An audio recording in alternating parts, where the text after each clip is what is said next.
as I was saying, this is going to be our episode 2 for my weekend repairs. Kind of my commentary show where I go over whatever repairs for the week, for the videos for next week, and you listen to me jabber and jibber jabber while we're going. Today we're doing the Wltoys 112 scales. We got our Basher 112 12401008. It's the brushless. This is one of the first 432 production models. You put metal swing arms on it, it's filthy. It got put away wet. I don't like doing it. I don't know. So I don't remember what was wrong with it. I think there was some gear issues or something like that. We'll try that later, but I got to go over it. You see all the screws are coming loose. It's kind of a common problem when you're dealing with metal on or your metal shock towers. Anyways, that's those. I'm not. If I get to that, I get to that. But here's our 124010. What we had this. We went to the skate park and we bashed it pretty good. We have this turnbuckle, whatever you want to call it, is turnbuckle come out, but it looks like it's okay. Luckily, these are all the same parts as the WL12 or the 104001s and whatnot for these parts. So it's just replacing the shock tower there. This one, the shock tower cracked. I only have one shock tower right now, and it's from the Truggy conversion sets when I was doing the Gem RC stuff. So we're going to put the metal one on the back, flip these over, and we're going to put the ball joints on the back. So that's what we're doing today. And then we're going to take these, put them in tight, and put them in tight there to push that timber up. So the plan with this is I'm going to get this one running, and then this is our stock 124008, the brushless one. One thing to note with these, this is not a 3-pin servo, so they went back to the original WL all-in-one jobbers. We're going to let that fly for now, but eventually we're going to put a hobby wing in there, switch out that servo, and see what we can do. It's a 60 amp ESC, so it's not junk. I mean, look on there. So it's fast, you know. I'm not really complaining, but the goal is to get these two, which are stock pretty much. There's no, like it's still got stock radio and all that, and get them all in running condition. This one just needed a clean up, and I broke the swing arm. Luckily, I got tons of spares. These are all 1.4s. So we'll do that too, and get the two of these up and running, and then we'll take them out for a spin on the track. Lauren and I will run together one day this week. It's supposed to get nicer out. So anyways, let's get to it. Anyways, and as we're going, we'll kind of gab a little here and there. I don't have any topics I was thinking about or nothing like that. You know, last week I kind of was watching some videos and my head was spinning a little, thinking about all the goofy stuff going on, and you know, women, and you know, all that craziness. So this week I'm kind of, I had my niece and my aunt's birthday party was today. Like one of them was last week and my aunt's is next week, so I had them out. Oh, listen to this one, guys. So I'm in the middle of our septic backed up a little bit, so I don't know what's going on. We got some adjusting with the house, got new plumbing going in, new bathroom, all that. So I'm figuring, like, it's a vacuum leak somewhere, or vacuum. So I'm figuring it all out. I got the plumbing in the basement pulled apart. I got, you know, luckily it's mostly just like washing machine water. It's not all gray water, so it's not too bad. But I'm down there, and all of a sudden the power goes out. Bam! And I thought, like, oh crap, I'm standing in a foot of water in the dirt basement. I'm about to get shot. Sure enough, nope. I get upstairs, I flip the breakers, power Power pops back on. I go upstairs and I look outside, and there's a Cadillac in the middle of my yard hit the power line in front of my house. Guy is the car is facing the wrong way. I look and I'm like, oh God, we're gonna get our power cut. Luckily, our power didn't go until they actually cut it, but he knocked that pole right out. Took my mailbox out, so I had no light, so I was done with that. Plus, I had a bunch of nieces and nephews coming over to have some ziti with me, so I had no power. We got ziti and pasta half cooked. I had to get a fire going. I had to get the generator out. Luckily, I didn't need the generator in the end. I let it kind of fly.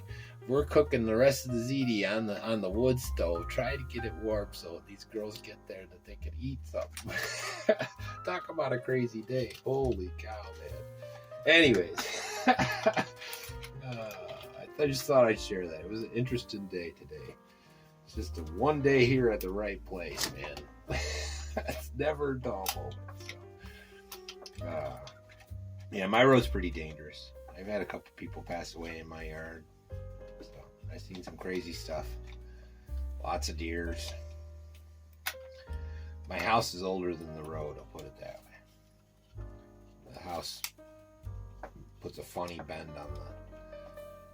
on our local road, and really don't like having people expiring in my yard, but it's part of it, 200-year-old house, I have that. Anyways, so yeah, we'll just get these two out. This should be pretty easy. I'm gonna have to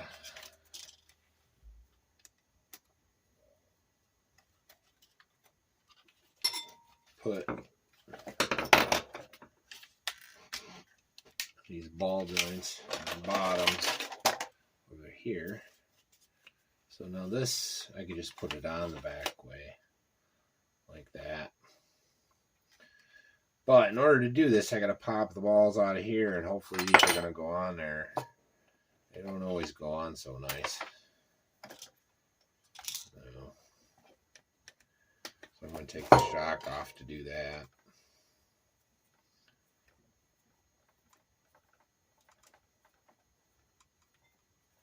Not too bad normally. I haven't been playing with these WLs too much lately. I've been TAMIYA-fied. I got sucked into that world, I'll tell you what. But really, guys, like the TAMIYAs aren't much different in price than these guys.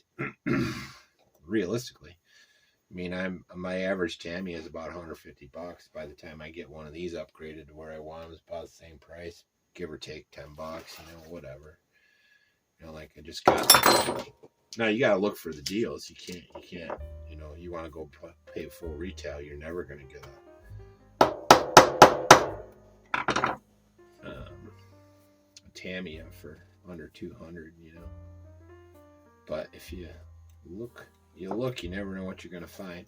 And these, man, let me tell you, these 1, 2, 4, 0, 0, 1 zeros, they're what the heck?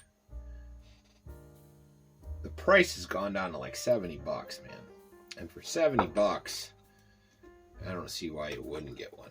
Because this thing, like, let's realize once I do the upgrade after this next run, we're gonna really see what we can put in this. Because if I could put in a 3650 in there, I'm gonna have to get a new servo. That's gonna be the big thing, getting a new servo. But to get a new servo for it, so that popped out, I had to just do it the right way. And hopefully this will pop back in.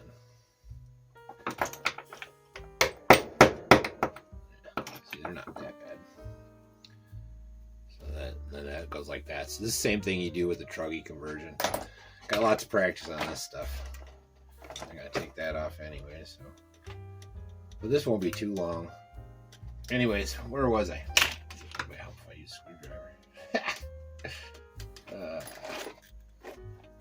So.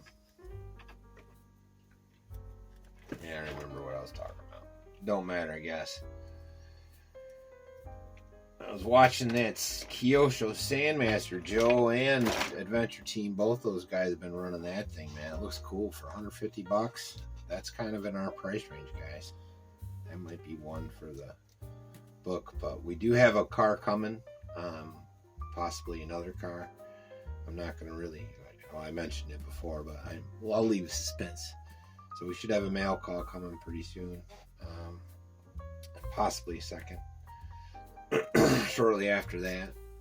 But for this week, my plan is to get these running and run these a little more. I've been neglecting the WL world, you know. I just want to get them out. They're fun.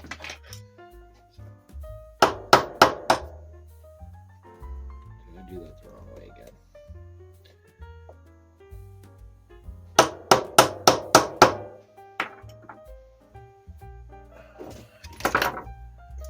Have just a heavier, I'm sure there's a better way to do this, but this is what I do. And don't lose these, man. These are like gold, you know. When you need one, you never find one. At least that's the way it feels.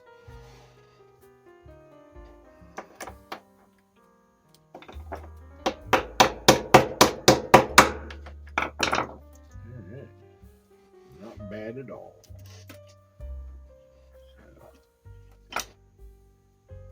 Bottoms we'll just leave the stock. We'll reuse these. Now I'm going on the inside with these. Same with this. This was already set to the inside, and because we're doing the inside on those ones, we're going to move these shocks to the inside as well.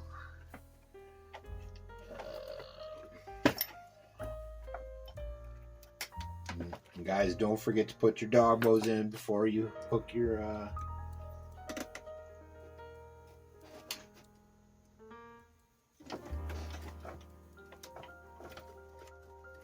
shock towers together, or your shocks, or whatever you want to call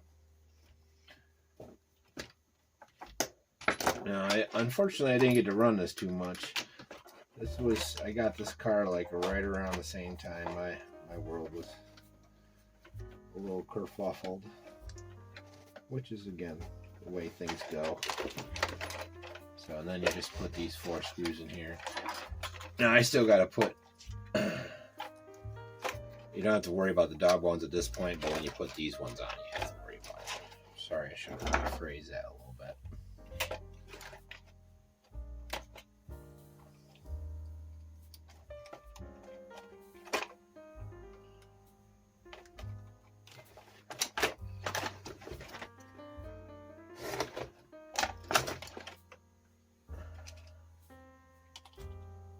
Where did I put the thing? Did I knock the screws over?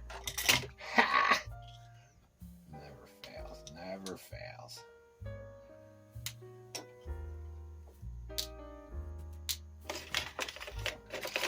So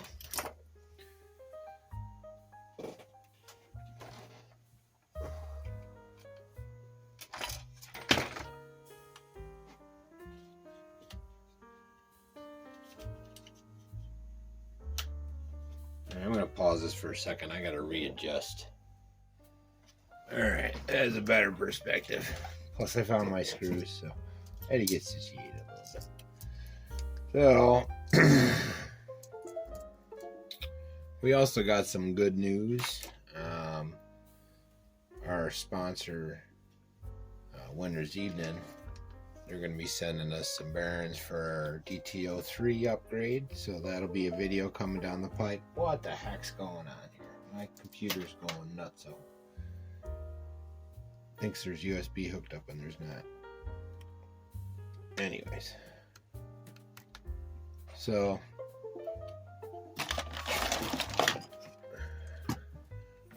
how is this view? It's a little closer. Just trying some different angles.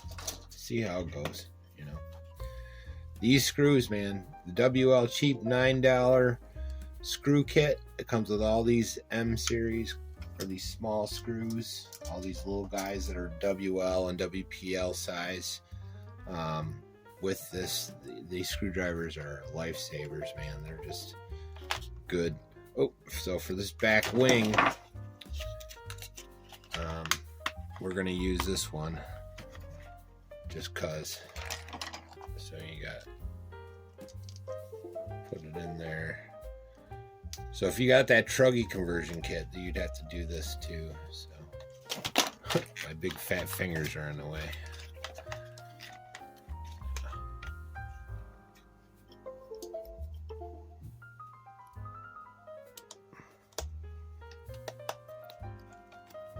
Yeah.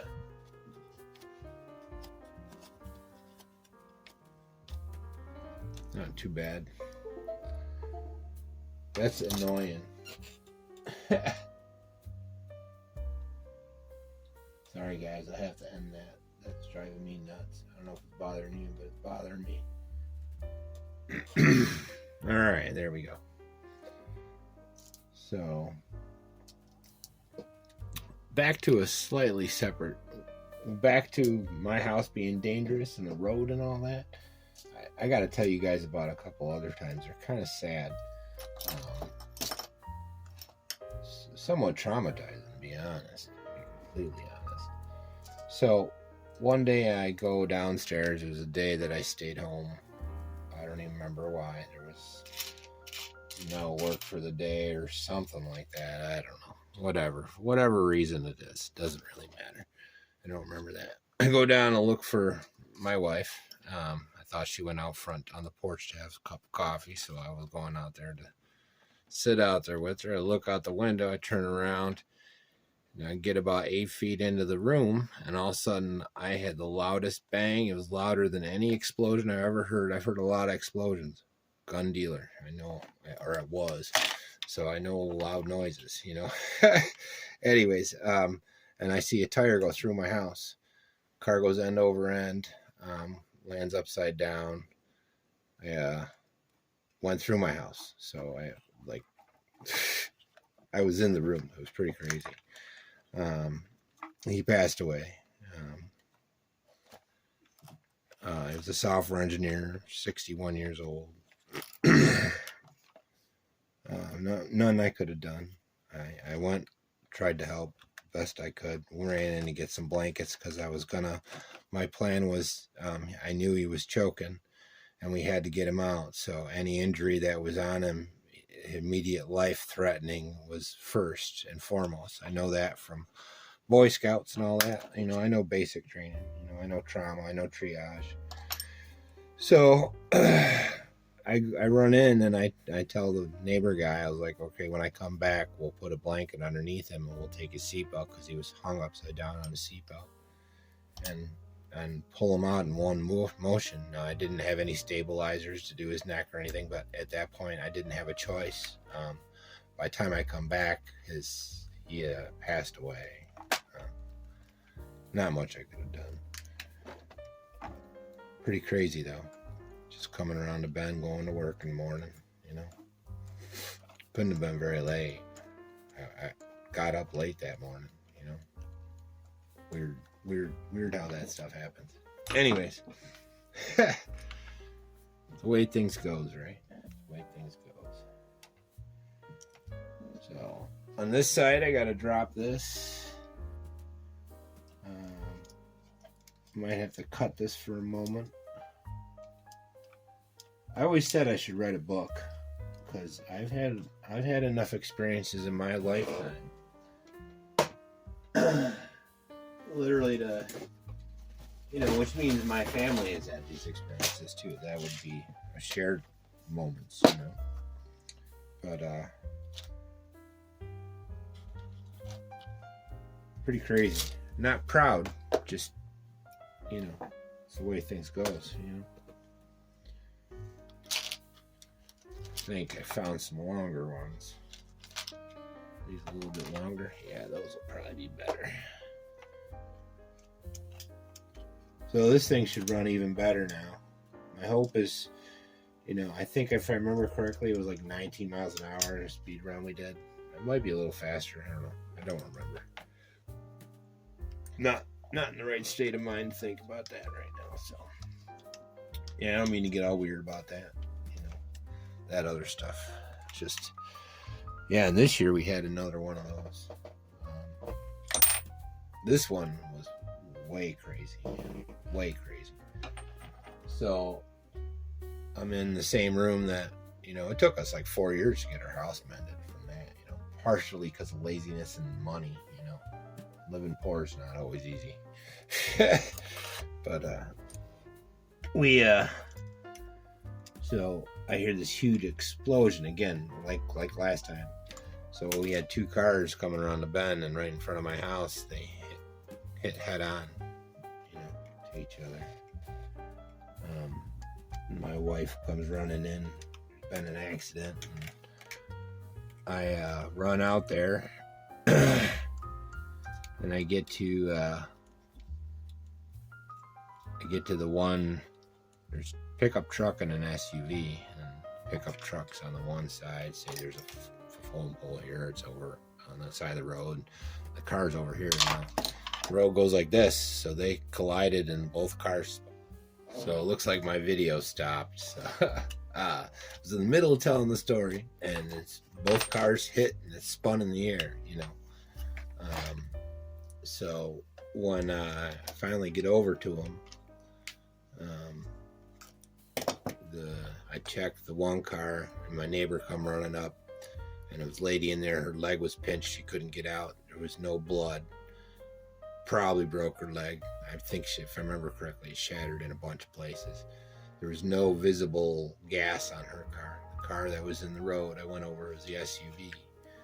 And when I got over to that car, the lady in the front seat was semi-coherent. She lifted her head up a little, and she motioned in the back seat and said something about her daughter.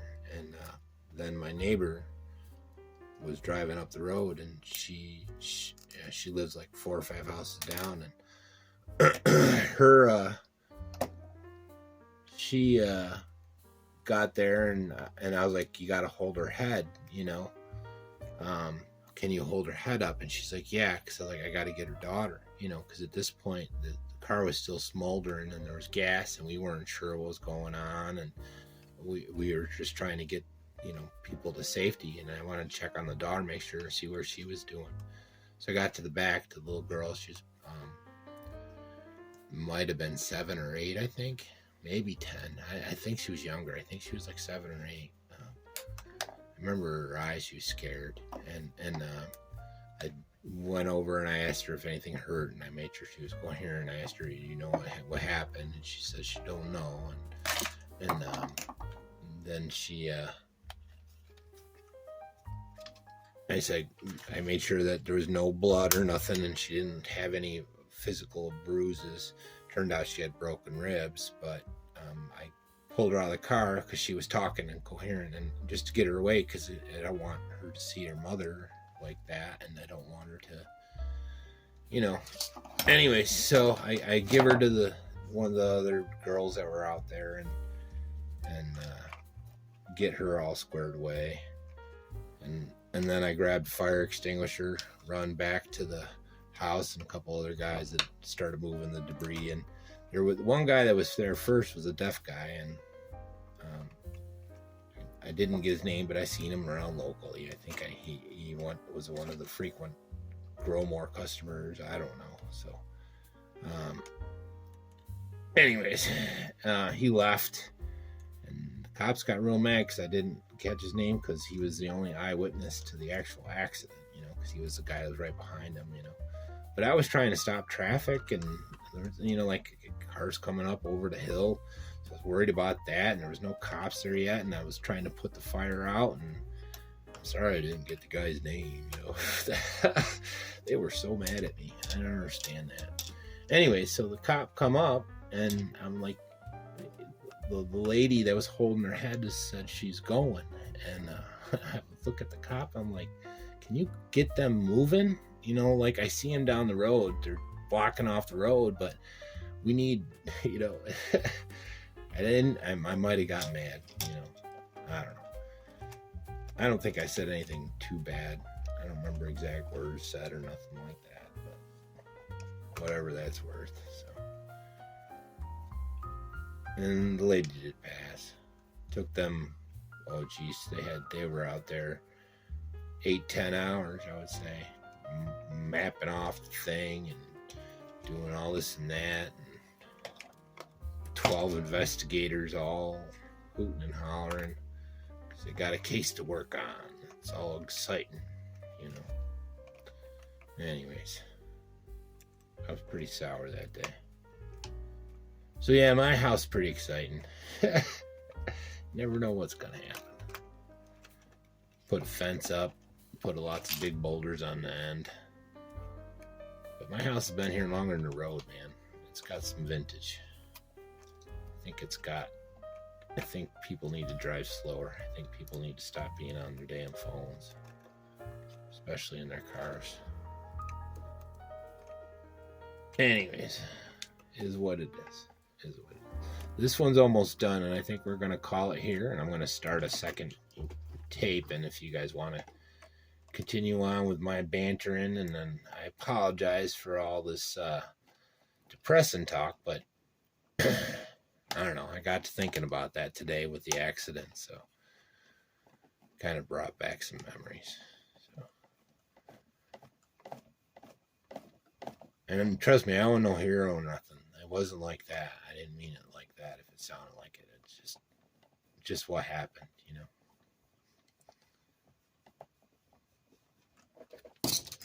Anyways, that's the 124010. She's ready to go. I think she's gonna look good with that new fin. So we'll get this one out, and we'll call this one video episode 2, and episode 3 will be this second part of this.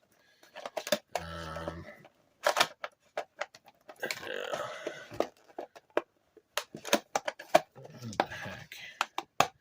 Oh yeah, that's right. One of these broke. So looks like with this other fin, it's a little tighter.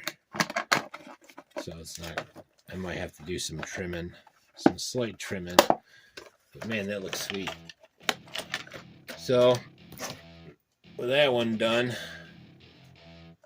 it's pretty sweet. I dig it. So we'll move on to part 2, and hope you guys dig. And I don't mind talking about any of that stuff. I think people sharing experiences is always good. When you see what makes people tick, at least what they're letting you know. That's the truth there too. Don't forget that. People saying what they are. The truth is not always honesty. Honesty is hard to find. I believe in being honest. And that's about intent. Intent meaning it's like the news today. You know, they're always lying. It's always a half-truth. It might legally be the truth, but you lose the intent, or the intent is lost. And being honest is about showing your intention in what you say, and making your words mean your intention, so there is no miscommunication. And if your intentions is to mislead and make people feel or think a certain way, then that's not being honest. You might be being truthful, and you might be able to say, hey, I was legally truthful. That's not honest. And I'm an honest person. Truth, I don't know. I don't think anybody tells the truth. I think everybody always has a little bit of gray there, but at least you know you're going to get an honest answer. One from the heart. And at that moment, that's what I was thinking. Doesn't mean I can't change my mind. Everybody can do that. So hopefully like and subscribe. If you want, I'll probably be putting a second video out. It'll be our episode 3. So that episode 2 is going to be the 124010. And this one's the 124008. These are the stock setups. Pretty much going to swap this one out. I'll be right back.